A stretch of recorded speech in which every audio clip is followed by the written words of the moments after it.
Magandang araw po sa inyo po lahat. I would like to greet you a blessed January 2024. Now today mga kapatid, I would like to thank God also and being grateful to God for allowing us to share the gospel to you, His powerful words, and by giving us that strength and opportunity to sit right here in this beautiful studio of Dr. Nasralia. And I believe, my brothers and sisters, that when you open your ears into understanding, your heart into understanding, I believe mga kapatid na kayo rin po ay magkakaroon ng kasiyahan na makilala ang Diyos na buhay sa inyong puso. Kasama ko po ngayon ang aking pong father, Ricardo Lineses, and also my mom, Resurrection Madeja. At sila po ay magsishare ng magpapamahagi ng karunungan po na natanggap po nila galing sa salita ng Panginoon. Now, this time, mga kapatid, I would like to call the attention of my mom, Maria Resurrection Madeja. She would be rendering to us the book of Psalm, chapter 91. Ma'am? Introduction muna kayo. Magandang gabi po sa kanilang lahat. Amen. Maraming salamat sa Panginoon na muli kaming dinala dito ni Pastor Yel. At makapag-share po ng aming mga ng book Psalm 91. yes, ng book Psalm 91. Ito pong book Psalm 91 po na ito. Bakit Yes. po ninyo ito nagustuhan? Ano po ang naramdaman po ninyo nung inyo pong binabasa itong Psalm 91? Kasi po narito ng lahat. Narito ng lahat ang blessings ni Lord sa atin, ang kanyang pag-awa sa atin, pagtulong sa atin, at saka marami pong marami akong natutuhan dito na ang pagsunod sa Kanya. Opo. At isa sa mga pangako dyan sa book Psalm 91 ay yung iingatan po tayo sa lahat ng mga dilubyo, sa lahat ng mga sakuna. At paano nyo po naramdaman yon sa pamamagitan ng pagbabasa po o pagkakaintindi nyo sa Psalm 91? Ito pong Psalm 91, araw-araw ay binabasa ko. Kaya ramdam ko po na talagang malapit sa akin ang Panginoon. Dinidinig niya ako. Araw-araw ay binabasa ko nga ito at isinishare ko rin sa aking mga nakakausap na itong Psalm 91, nandito ang lahat ng mga paalaala ng ating Panginoon sa atin. At nandito rin ang kanyang reward, ang kanyang gift na ibinibigay sa atin habang nag-o-obey tayo sa Kanya. Ano po ang ibibigay po sa inyo ito ng inyong ano po ang ibibigay sa inyo ito? Sa inyo po sariling pananalita. May explain niyo po ba na ipaki-explain po na ang Psalm 91 kung ano po ang naibibigay na kahalagahan sa inyong buhay? Mahalaga nga po ito sa aking buhay kasi dito po sa Psalm 91, nandito po yung aking mga panuntunan ko sa aking buhay. Dito ko na nakukuha na pag ako'y nagkakamali sa Panginoon, ako'y biglang tatawag sa Kanya. Yeah. At hindi ako pinababayaan ng Panginoon. That's right. Marami pong mga mananampalataya na totoong nagtitiwala po sa pangako ng Diyos sa book Psalm 91. At totoo naman po, katulad po ng mga taong nasa mga lugar na mga, masasabi po nating mga delikado. Let's say, for example, yung mga sundalo. At balot-balot po nila sa kanilang dibdib yung kopya ng Psalm 91. And this remind them na ang Diyos ay hindi po sila iniiwan. Hindi po ba? So now, I would like you to show to us kung ano ang nasa puso po ninyo tungkol dito sa Psalm 91. Ito po ay aking bibigkasin ng gusto kong maramdaman na ang Panginoon ay aking kausap. Sige po. Hindi nga lamang gaanong, dahil ngayon lang ako nakaharap sa ganito, ay baka may nalilimutan ako. Ay, okay lang po yan. Whoever, wait ha, sandali. Okay.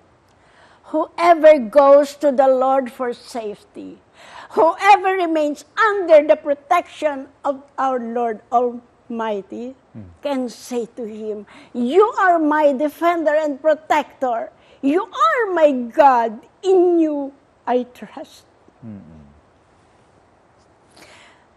He will keep you safe from all evil day.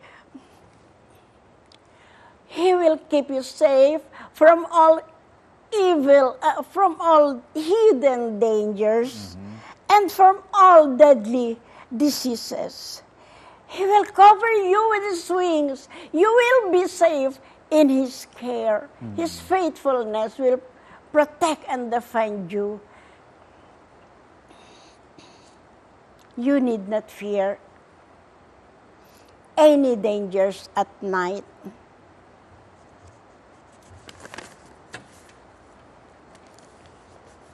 Gusto kong ulitin.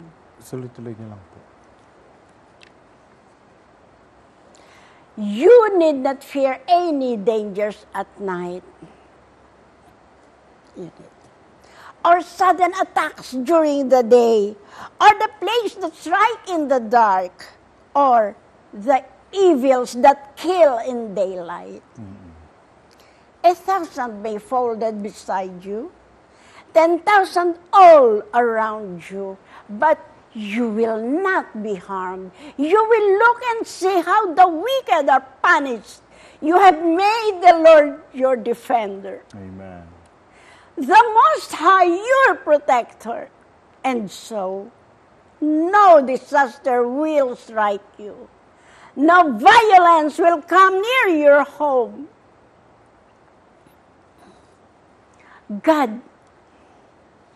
God will put His angels in charge of you to protect you from hurting your feet on the stones.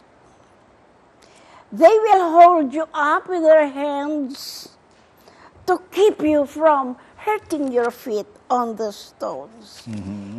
You will trample down lions and snakes, fierce lions and poisonous snakes. God says, I will save those who love me and will protect those who acknowledge me as Lord. When they call to me, I will answer them. When they are in trouble, I will be with them. I will rescue them and honor them. I will reward them with long life. I will save them. Praise the Lord. Napakaganda po ng inyo pong presentation about Psalm 91. Talagang nararamdaman po ninyo kung paano po ay pinangako ng Diyos ang kaligtasan sa lahat ng lumalapit po sa Kanya. Di po ba, Ma? Oo nga. Ito, kabisado ko. Pinagmamalaki ko nga, nakabisado ko na to. Kaya lang, ito, ako'y naiiyak, ako'y parang may nervyos, kaya na ako nawawala. Okay lang po yung lahat naman po tayo ninenervyos. Subalit, ang isa pong pinakamahalaga po na nagawa po ninyo ngayon ay may bigay po yung expression with emotion, kung paano po nagiging makapangyarihan o powerful ang Psalm 91 sa inyo pong buhay. Yes. Di po ba? Now, Tito Rick, meron po ditong nabanggit doon sa binanggit po ng Mama. Yung sabi po rito sa verse 1, sabi niya, He who dwells in the secret place of the Most High. Yung nagtatago, kung tayo daw po ay magtatago doon sa kakit doon sa anino ng ating Diyos. Sabi po rito, we will abide under the shadow of the Almighty. At kung tayo po ay nasa ilalim ng anino or ng shadow or ng feather, pakpak ng Panginoon, ang sabi rito ay, He is my refuge and my fortress, my God in whom I trust. Kumbaga, kung tayo po ay nakatago sa ilalim ng anino o pakpak ng Panginoon, masasabi natin na ang Diyos ang ating kaligtasan, ang ating kalakasan. Paano po ito naging tunay sa inyong buhay, Tito Rick? Marami na pong pagkakataon sa buhay ko na ako ay inaalagaan ng Panginoon. Ayun. Ako ay nasa ilalim ng kanyang pangalaga, ng kanyang pakpak sa inyong sinabi. Pagkat sa dami na nangyari sa buhay ko, sa edad ko nang ito, alam kong pinapangalagaan ako ng aking Panginoon. Tulad lang po kaninang umaga. Nandun na kami sa clinic nung wala yung pitaka ko. Akala ko na iwan sa bahay. Siguro humingi ako sa kanya ng para makita ko. Ay nakita nga po ni Pastor Lel yung aking pitaka sa kanyang kotse. Ay hindi na po kami nagtagal ng paghahanap sa aming bahay. Mula po doon, katulad po sa amin sa Calapan City, gumagamit ako noong aking angular sander, grinder. Nagkaroon po ng ground, tumama po dito, yung aking pong t-shirt na suot ay pumulupot doon sa bala ng grinder. Kung hindi po, patay na po ako dahil ito po ay ang bala po noon ay cutter. Kahit nga po bakal kayang putulin. Kaya po ako nagpapasalamat sa kanya. Talaga pong ako ay pinag-aadya pa rin. Salamat, Lord. Totoo nga po, Tito Rick, dahil ang Panginoon talaga ay hindi nagpapabaya sa mga nananalig sa Kanya. Meron pong maaring mga aksidente na mangyayari sa atin, subalit inililigtas tayo ng Diyos. Meron din po ritong sinabi doon, dito po sa verse 5, You shall not be afraid of the terror by night, or the arrow that flies by day, or the pestilence that walks in darkness, or the destruction that lays waste of noonday. Ang sa Tagalog po ay hindi raw po tayo matatakot sa mga dilubyo na dumarating sa gabi. At anuman ang mga danger na dumarating ay hindi po tayo matatakot. Paano po ito nagiging tunay sa inyong buhay? Kapag naniniwala ka, nananalig ka sa Panginoon, wala kang dapat katakutan. That's right. Sapagkat ang pananalig talaga ang magliligtas sa inyo. Maraming pangyayari. Sabi ko nga kanina, sa edad kong ito, maraming pangyayaring mapapatunayan ko na talagang kapag nananalig ka sa Kanya, po-protection ng Kanya. That's right. Thank you, Lord. Amen. Meron pa rin po rito, ang sabi po dito, He shall give His angels charge over you to keep you in all your ways. Paano po ito naging totoo sa inyong buhay? Pakiulit po. Ang ibig sabihin po dito ay ibibigay niya, ipapadala niya ang kanyang mga banal na anghel upang kayo ay bantayan. At iligtas kayo sa lahat ng mga nangyayaring hindi mabuti sa inyong buhay. Siguro po through prayers, sadyang laging kasama natin ang pinadadala niyang anghel pagkat pinapangalagaan niya lagi ang aming mga lakad araw-araw kahit saan ang aking asawa. Lagi pong bago kami umalis, ay humihingi po kami sa kanya ng tulong upang magawa namin ang dapat gampanan sa araw na yon. At pagkatapos mo ay lagi kami rin nagpapasalamat sa araw-araw na ginawa sa amin niya ng ating Panginoon. Yun po ang kagandahan sa isang mananampalataya ka sa Kapag Panginoon. nananampalataya ka ng tunay tao sa puso, Opo. yun po ang masasabi ko. Ayun. Meron din po rito, huli na lang po ito. Ang sabi rito ay, He shall call upon me, and I will answer him. I will be with him in trouble. I will deliver him and honor him. With long life, I will satisfy him and show him my salvation. So ito po ba ay ito po ba pinapanaligan po ninyo na ang sabi sabi ng Diyos kung tatawag ka lamang sa akin ay sasagutin kita. Ililigtas kita sa lahat ng mga sakuna at ililigtas kita at i-honor, itataas kita at with long life ibibigyan kita ng buhay na mapayapa at mahaba dito sa lupa.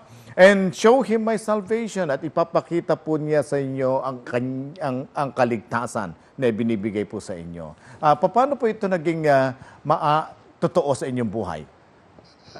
Lahat po ng pagkakataon, kapag ikaw ay nananalig, sadyang lahat ay ibibigay sa iyo at pangangalagaan ka ng Panginoon. Yan po ang alam ko. Kaya sa pulpo noon na ako ay pagkabata, hanggang po ngayon, ako ay nanalig sa Kanya. At hanggang ngayon, umidad nga po ako ng ganito at lagi niyang niligtas ako sa kapahamakan. Maraming salamat sa inyo, Lord. Sa lahat ng mga ginagawa niyo sa amin araw-araw. Ayun. Alam po ninyo, ang salvation na ibinibigay ng Diyos ay hindi lamang yun dito sa lupa habang tayo nabubuhay. Ang salvation din po ay patungkol din doon sa ating kaluluwa at espiritu na nagbibigay po ng buhay na walang hanggan. Yun po ang isa rin po na dapat din po natin pasalamatan, Tito Rick, di ba? Ito yung pinangako ng Panginoon. Sa inyo pong palagay, Tito Rick, sa inyo pong sa sariling pananalita, bakit po namatay ang ating Panginoong Hesus sa krus ng Kalbaryo? Ano po ang reason?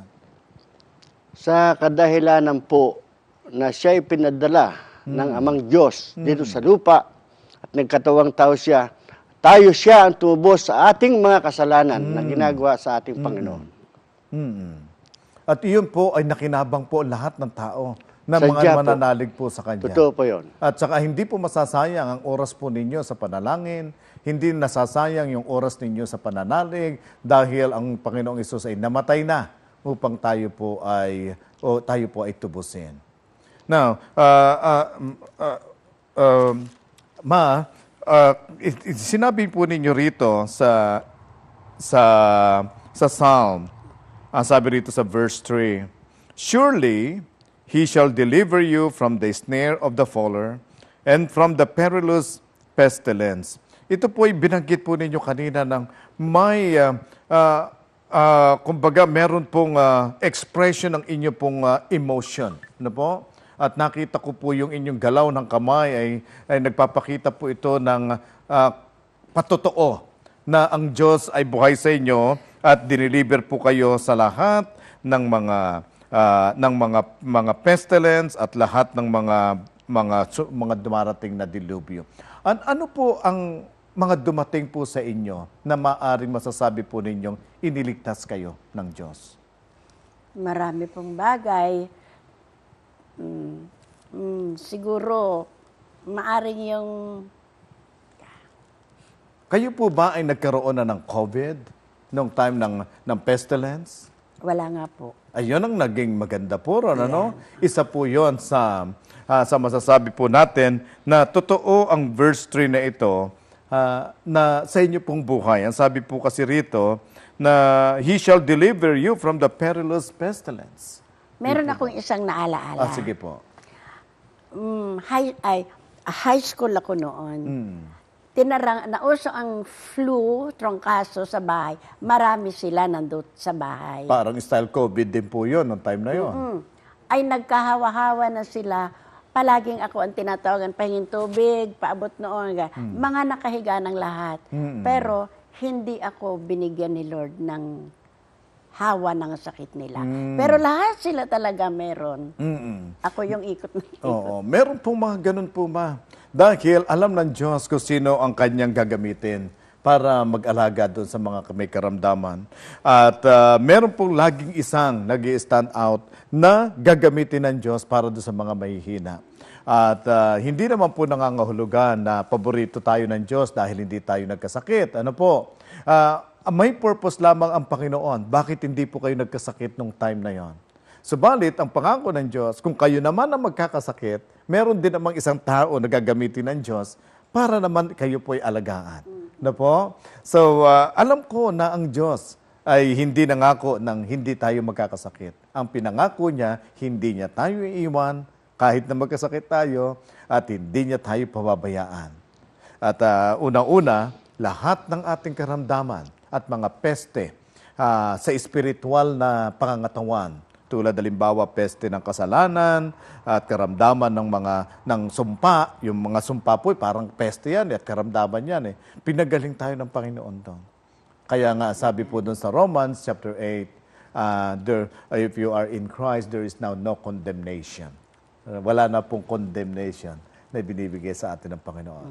Yun po isa sa magagandang patunay na ang Psalm 91 it is a very powerful chapter sa ating buhay na it's worth it to memorize and to remember that all the time. At ang sabi pa po ninyo rito sa inyo pong binasa kanina ay only with your eyes shall you look and see the reward of the wicked, because you have made the Lord, who is my refuge, even the Most High, your dwelling place. No evil shall befall you, nor shall any plague come near your dwelling. Yun po verse 9 and 10. Noong time po ng COVID, Puma, ay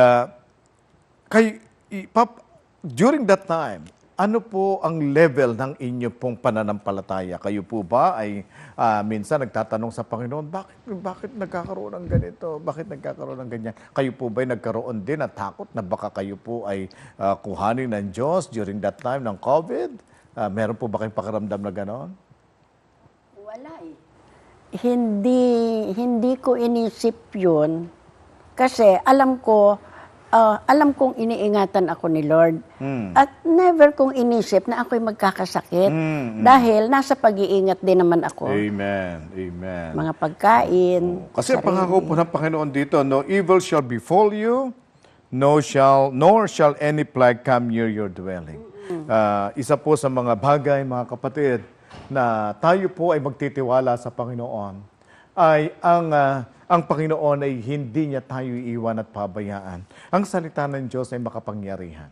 Kung ito po ay bibigay niyo lamang po sa inyong puso, itatago niyo po ito ng taimtim, at isasabuhay ang lahat ng mga nakasulat dito at paniniwalaan, I believe that God would grant your request and God will do what He promises. Kaya nga mga kapatid, let us come together right now in your TV set. Kung kayo po ay nasa television, kung kayo po ay nasa inyong pong mga cellphone, let us pray and let us claim the promises of the Lord from Psalm 91. Tayo po'y manalangin.